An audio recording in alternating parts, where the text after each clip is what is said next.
Hello and welcome to today's 5-in-1 Mayaani Talks. Yes, my camera stand is not working for me right now, so fingers crossed this is being captured properly. I'm here with you sharing another 5 beautiful facts about glass seed beads. For those of you new, I'm Mega of Mayaani Jewelry, and I have a particular passion for promoting beadwork artistry, specifically glass seed bead artistry. I've been working with glass seed beads for over 20 years now. I fell in love with them at the age of 16 in just one sitting at a neighbor's house where she showed me with some patterns how to weave them. I literally just had to follow this pattern, use glass seed beads to weave it, choose my colors, of course, weave the pattern, and that was it. I was hooked. And then from there, I moved on to developing my own patterns quite quickly within a year. And here we are, 20 odd years on, and I am now passionately speaking about glass seed beads and why it is I feel this deep connection to them.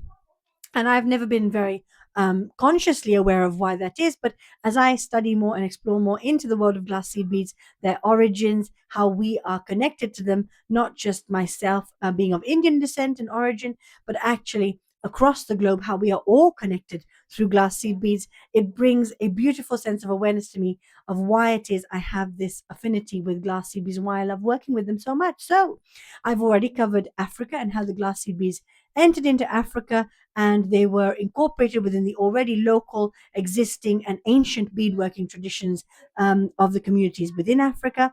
We spoke about Europe and how Venetian glass artisans were very protective of their ability to create glass seed beads, and how it was very much an elite craft that was passed down within a family across generations and very much heavily guarded, so no one else knew how to make these glass seed beads. How across, of course, what was previously known as Bohemia, which was western and central parts of Czech Republic, how the glass seed bead production process actually was leveled up in terms of the foundations of how we currently make glass seed beads coming into existence. And then we moved across the Americas, which was my last video before this one. And there we talked about how, again, glass seed beads worked their way into America with the colonialists, of course, with the Europeans, and having come into America, how they did not replace existing beadworking traditions, but actually added to them and became a part of existing traditional and ancient beadworking traditions. And that's what I love about glass seed beads. They go into new communities, weave their way across the globe, and have done for thousands of years, having been in existence for about 5,000 years now. They have woven their way across different cultures, into different cultures, integrating themselves, not replacing what already exists in terms of beadwork artistry, but simply just adding to the existing artistry in a beautiful way, bringing their own new dimension to it, and allowing people to interpret them as they will, enabling artisans and artists within those different cultures and communities to simply work with this new material in a way that feels like it works with them, that kind of resonates with them, for want of a better word. So in a way that resonates with them, in a way that they feel communicates authentically their voices. So there we go. So today, of course, I'm moving into the continent of Asia, and specifically focusing on India, because that's where, of course, my roots and heritage come from. So we'll just cover 5 very brief facts on seed beads that you may or may not have known about when it comes to glass seed beads in India. So, of course, in India, across the Indus Valley, the first fact is that bead making dates back over 5,000 years. And of course, the bead making began with the use of what is known as early man made glass like material, faience or faience as it's called.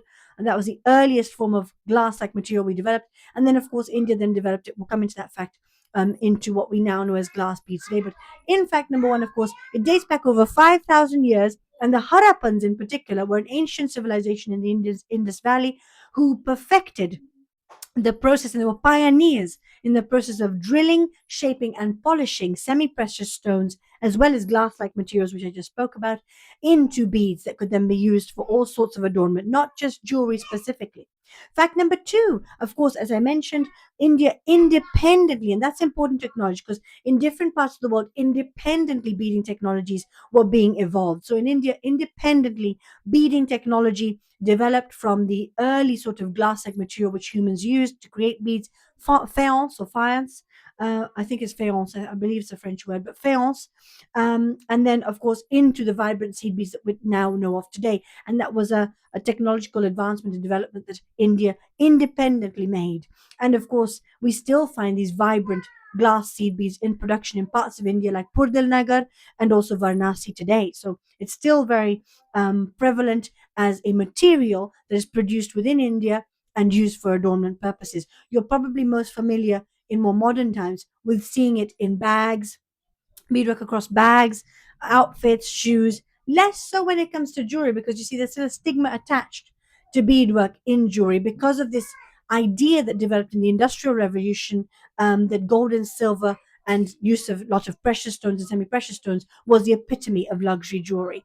Essentially, from as far back as 5,000 years ago, that was not the case. Our standard for jewelry and high standard for jewelry when it came to luxury jewelry was the incorporation of beads, and beads were, in fact, our first form of adornment, the first material that we chose to adorn ourselves with. So it's interesting how we've become skewed along the way by the Industrial Revolution, and because of the expense associated with materials like gold, silver, semi precious stones, and precious stones, how we've been skewed in our viewpoint of what luxury actually is. And very much, I think it has moved in more recent times, since that time, actually, grown into more of an infatuation, obsession with the price and the weight of the materials involved in creating the piece rather than the artistry. And I would argue that the luxury does not lie in the price and the weight of the materials used to create the pieces you're wearing. It lies in the artistry, which cannot be replicated. So there we go. Fact number 3. Of course, beads were woven into several different items in India, from clothing, temple adornments, and decorations to daily jewelry. And they were not just worn as a wear. So these sort of forms of adornment that had beadwork artistry on them were not just worn for beautification, but actually had spiritual meanings and social meanings attached to them as well. Fact number 4. Women, of course, typically were the bearers of this skill. So women across the ages in many different cultures, including India, specifically in smaller rural communities of India, have carried on these beadworking traditions and kept the embroidery and the beadwork artistry alive. Unfortunately, and this still remains the case today, very much without fair pay or recognition. And that's important because beadworking has for a long time just been seen as a craft, not really given the stage that it deserves or spotlight it deserves to have, or center stage it deserves to be on, when it comes to being recognized as a true form of craftsmanship, an actual artistic skill, an artisan craft. Fact number 5, a new luxury. So this is where contemporary jewelry designers come in, like myself, who are working to basically revive that, redefining luxury, moving it away from a focus on the weight of the pieces you're wearing and the value of the materials involved in creating them, more towards a focus on the artistry behind the pieces. And essentially is replacing heavy stone and metal based pieces of jewelry, which in Indian culture, you've probably seen the very heavy pieces of jewelry. They can be incredibly uncomfortable. In fact, they are incredibly uncomfortable to wear, painful to wear, and essentially contemporary artisans like myself are working to now move us away from that to more lightweight, comfortable pieces of luxury jewelry which celebrate the artistry and are very much deeply entrenched in story. They're very story driven, not driven by material price and wow factor in terms of that's so sparkly and so blingy, how heavy is that diamond, for example, but more deeply entrenched in story, having a much more deeply rooted, meaningful story behind them. So this brings me to the question of today, which, if you would indulge me, I'd love to know. Please share with me below.